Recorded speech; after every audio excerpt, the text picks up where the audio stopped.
I'm Coffee Kevin, and I have to admit I've been conflicted about CBD. Not CBD itself. It's just another ingredient people are adding to coffee, and on the whole, I don't really mind the idea that people add things to coffee. Oddly enough, and maybe it's just me personally, I'm not a fan of adding nutrients to coffee. My thinking is, well, a couple of things. One is it just, and I'm admitting a bias, it just seems weird to me. It's like adding, how many of you get vitamin fortified wines?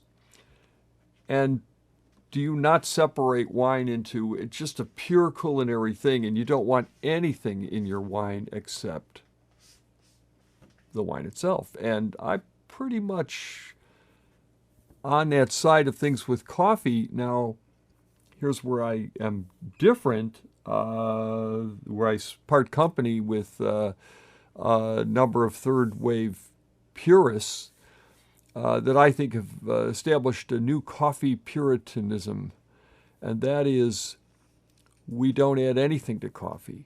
And in that regard, coffee is the new baker's chocolate. And coffee is, and cannot anything touch it except the coffee itself, which really means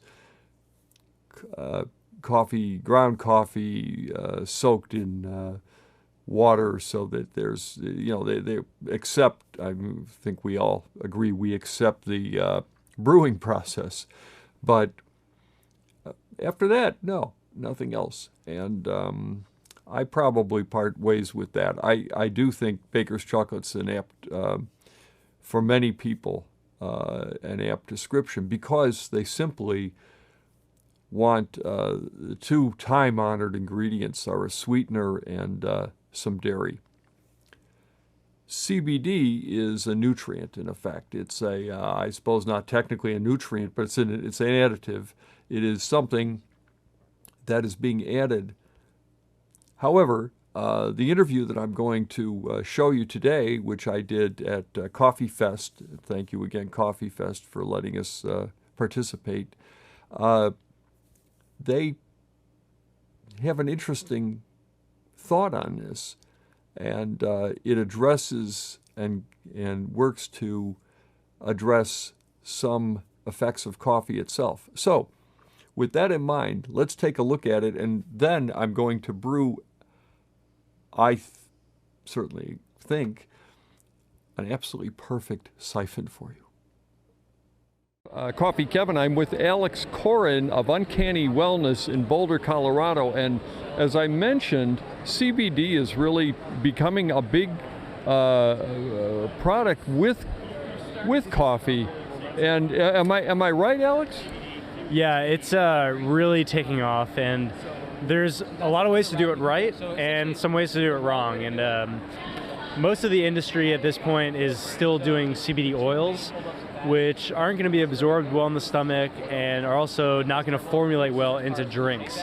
So the approach that we're taking at Uncanny is to use this water-soluble powder, this converted form of CBD, so that you can mix it into a latte or a cortado, and it will actually infuse into the liquid, and then also your customer is going to absorb the full dose that they're expecting.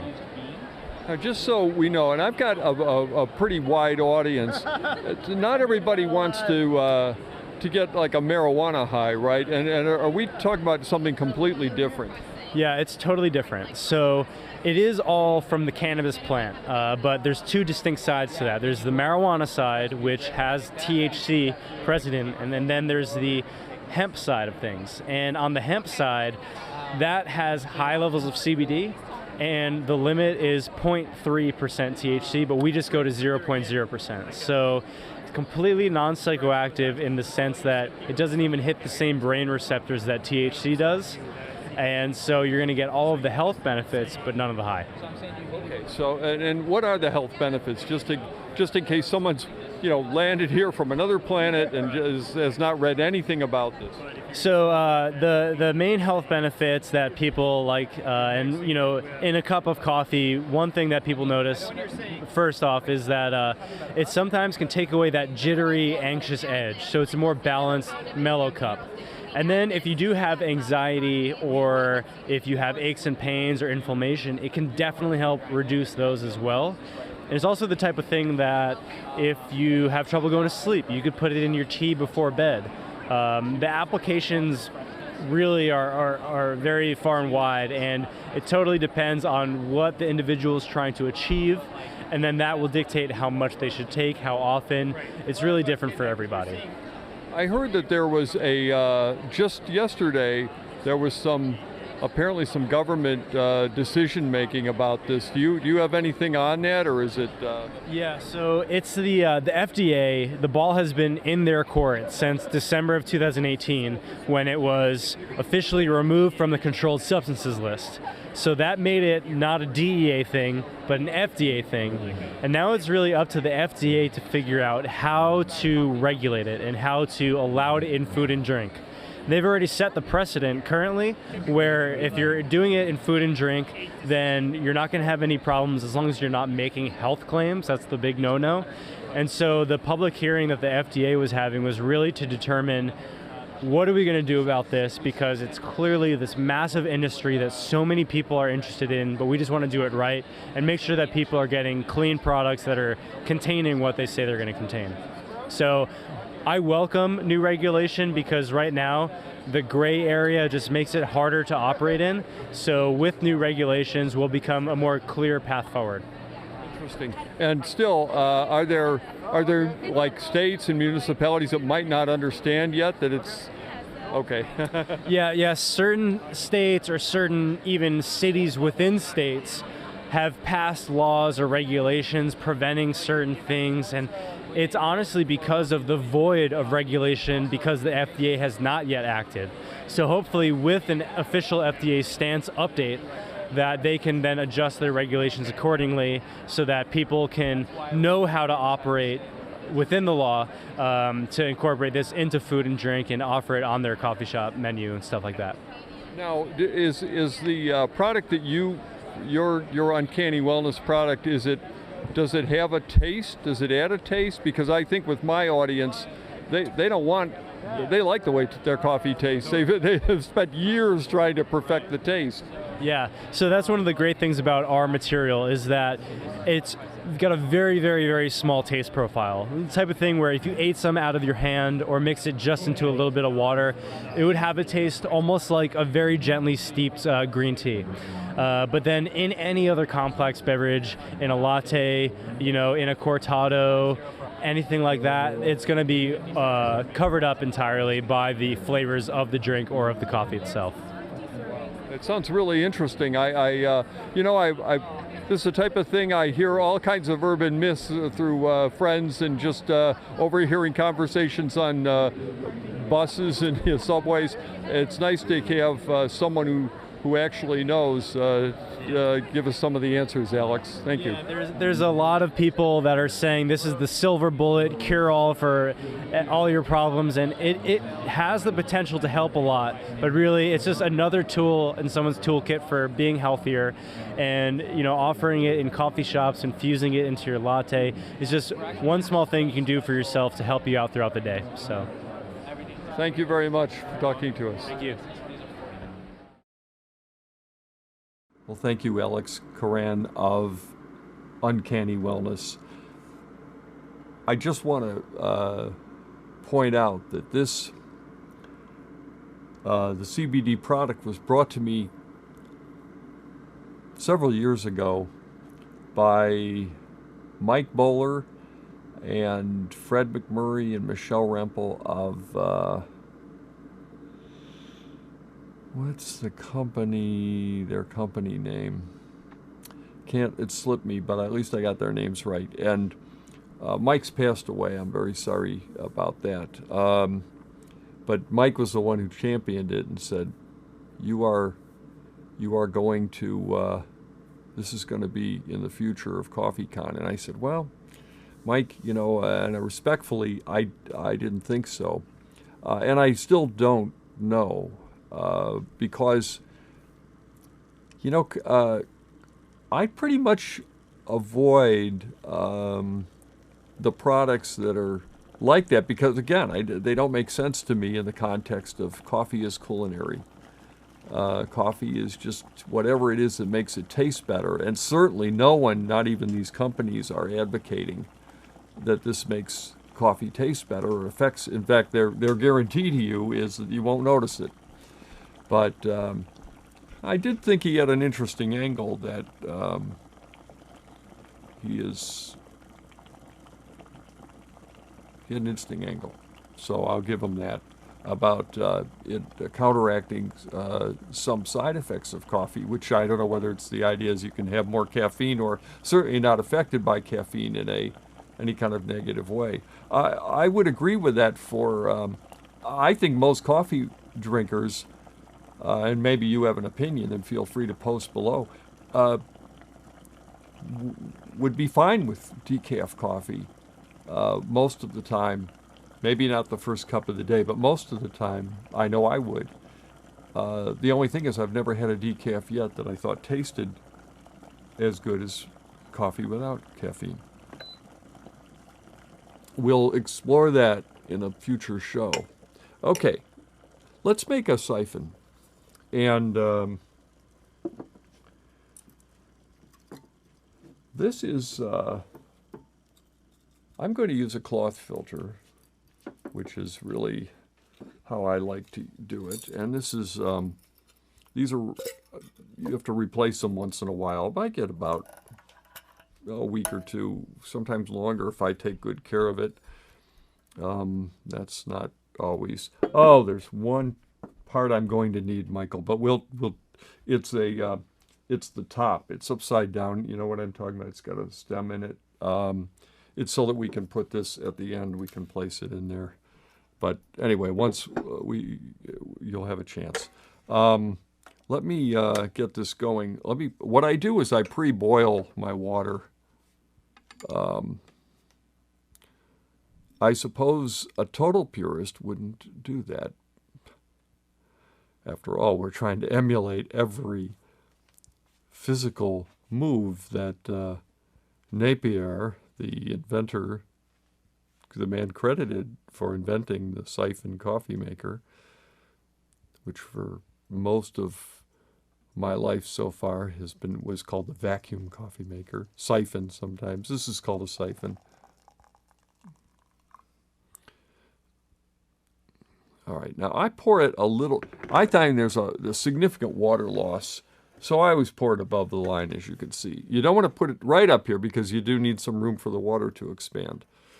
And this will take a minute or two to get up to speed. And you want to get it when it's just starting to kind of bubble down here and to boiling. I want to point out it will not boil the coffee. Any claims that you ever hear, maybe we can debunk this today by showing you some thermometer readings. Or maybe it'll turn out that I'm wrong, but I don't think I am. I've measured them enough times. I've never found one that's at boiling when the water is in the upper bowl. Even if it's the distance and travel up this stem, it seems to cool down enough to be around maximum 205 Fahrenheit, and generally around smack dab 200, which is why the Gold Cup standards are 200, because they use this method to do the preliminary tests, which were based on what's a good coffee maker. We all agree it makes sense in science. You say, well, let's observe and let's see what does a good job that we all agree does a good job. And the Syphon was certainly, did a good job. A lot of you, I've said this before, summer rerun, I guess. A lot of you may have heard this. The Syphon at one time, or the vacuum, or the glass coffee maker. There were a number of things it's been called. So when you see settings on grinders, for real old grinders in supermarkets, they were getting close. It is often refers to this brewer, was at one time the most popular coffee making method in the U.S. At home. So people had automated ones. I know I brought on a Sunbeam machine a few weeks ago, but Vaculator, there was Silex. Silex still, the name still remains, but Silex was a vacuum coffee maker manufacturer. Anyone pretty much who made appliances that had heaters in them somehow came out with a coffee maker that was basically a vacuum method. Then the real problem, a couple of things happened. Two things. One of them was the proliferation of soft drinks after World War II really cut into the coffee market. And the second thing is the proliferation of what were called percolators, electric percolators particularly. And those were the simplest mechanism of all. Compared to this method, I think they did a poor job. They over-extracted and they created excess bitterness. Now, I always wait for the water to go up a little bit. I know in a Syphon bar, you see them, they just throw them in there and it's all boiling and it's shooting up there already, but that's not my experience at home. And maybe we'll have a siphonist, is that what they're called, on someday to explain their method. Now, this is a good time to put it in here. And now I have to measure the time, and I'm going to do that by doing this. All right. And then I put this in. Okay. That's 38 grams of, coffee that's ground just below and all I do is stir it up enough. And Barney Yee commented the last time, I keep bumping into the microphone, that's enough to get me fired right there if I were the producer. Fortunately, my wife's the producer and she is more forgiving. I give this a minute. There we go. I give this over a minute, but it's 38 grams. This is for a full one of these, which is 600 milliliters. And then, but Barney mentioned that I stirred it way too much, and he's probably right in my last demo. I just stir it enough so that all the grounds get wet. And then about 30 seconds in, I give it another stir, because what happens is they settle and they cling to the sides and they clump together and they don't seem to get wet enough and submerged enough. And gosh darn it, I want them all to participate. No slackers. Okay, and then at about a minute to a minute and 15, I'm going to shut it off. Oh, I'm actually can reduce it now.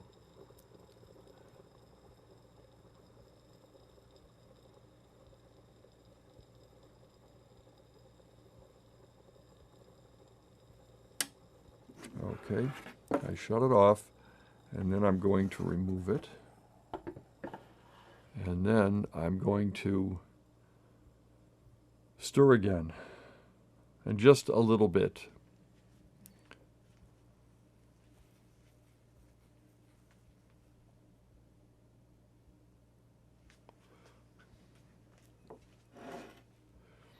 This is what Hario supplies with it. It's plastic, and it is has a little bit of a stir wider.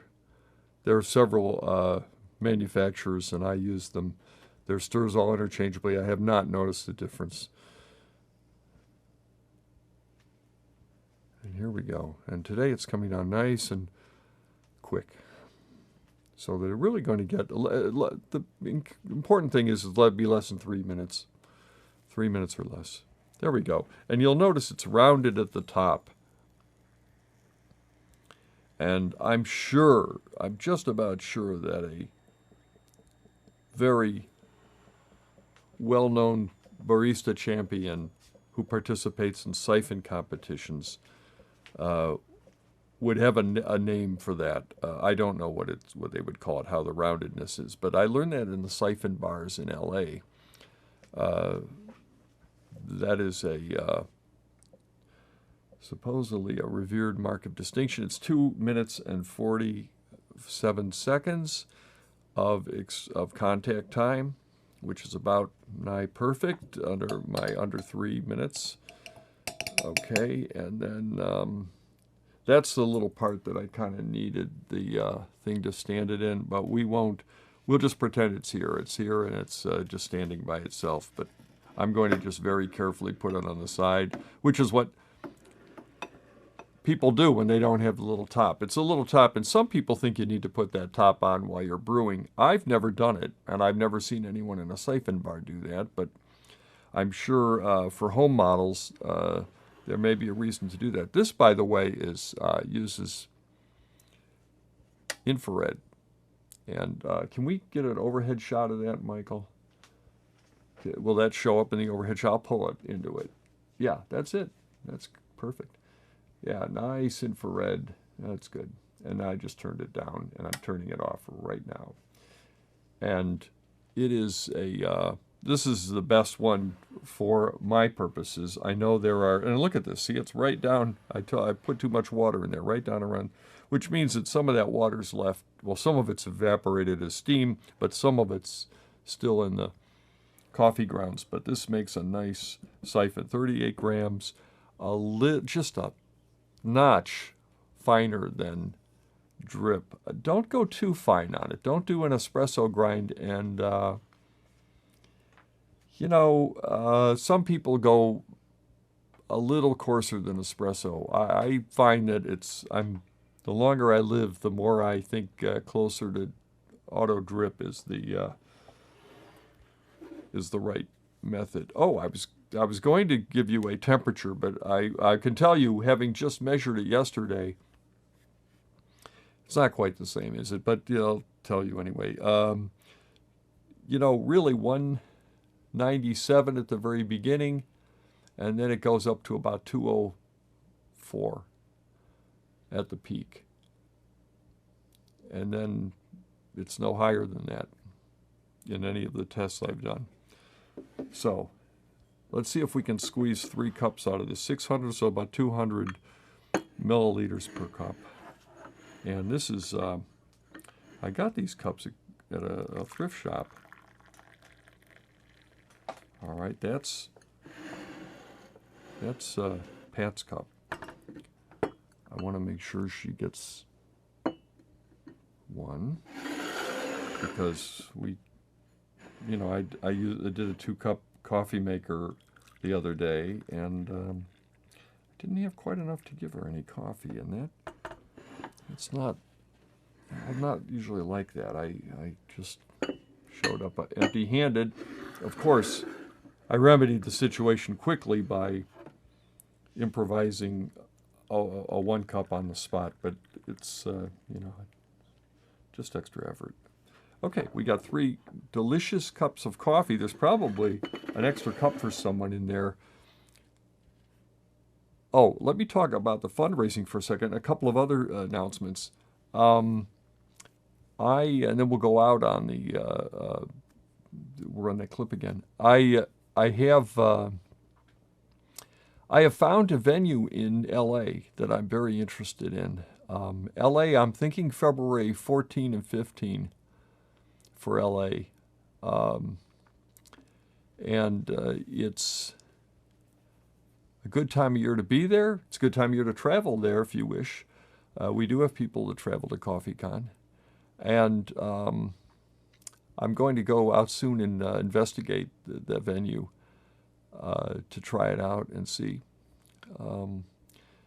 We were reasonably happy with our previous venue in LA, but I think this one may be in a better location for more people. And I just want to take a look, do some comparisons. Also, I think we may have an industry sponsor that's called me last night and appears interested. So that's a good sign. So that may remedy some of the cost of preparation, in which case I will put a deposit down, but he definitely wants LA to be one of the shows. So that's good news. And also, I'm going to next week, we're going to do a Monday and a Wednesday show, not Tuesday. I have a meeting on Tuesday that I have to go to. And the following week, I will be taking a vacation. I'm taking a trip, for the week, and we will be getting hopefully a couple of interesting clips while we're on our trip. But I can never really take a vacation without kind of doing something interesting with coffee. But this is so anyway. That will just wanted to give you a heads up on that. Let's take a look. Can we roll that clip in, and then I'm Coffee Kevin. It's great to visit with you, and we'll hopefully see you soon. Through August 1st on Indiegogo, vote for which 3 of 6 cities most crave a CoffeeCon event in 2020. Taste, try, and learn everything about coffee. CoffeeCon is for you, Then come back to me. All right. Yeah, you're back. Oh, I'm sorry. It's okay. No problem. We were going to go off the air on that, but we found out we can't do that, so not an issue. I just wanted to come back and say it's Coffee Kevin. It's great to see you, and we'll see you soon.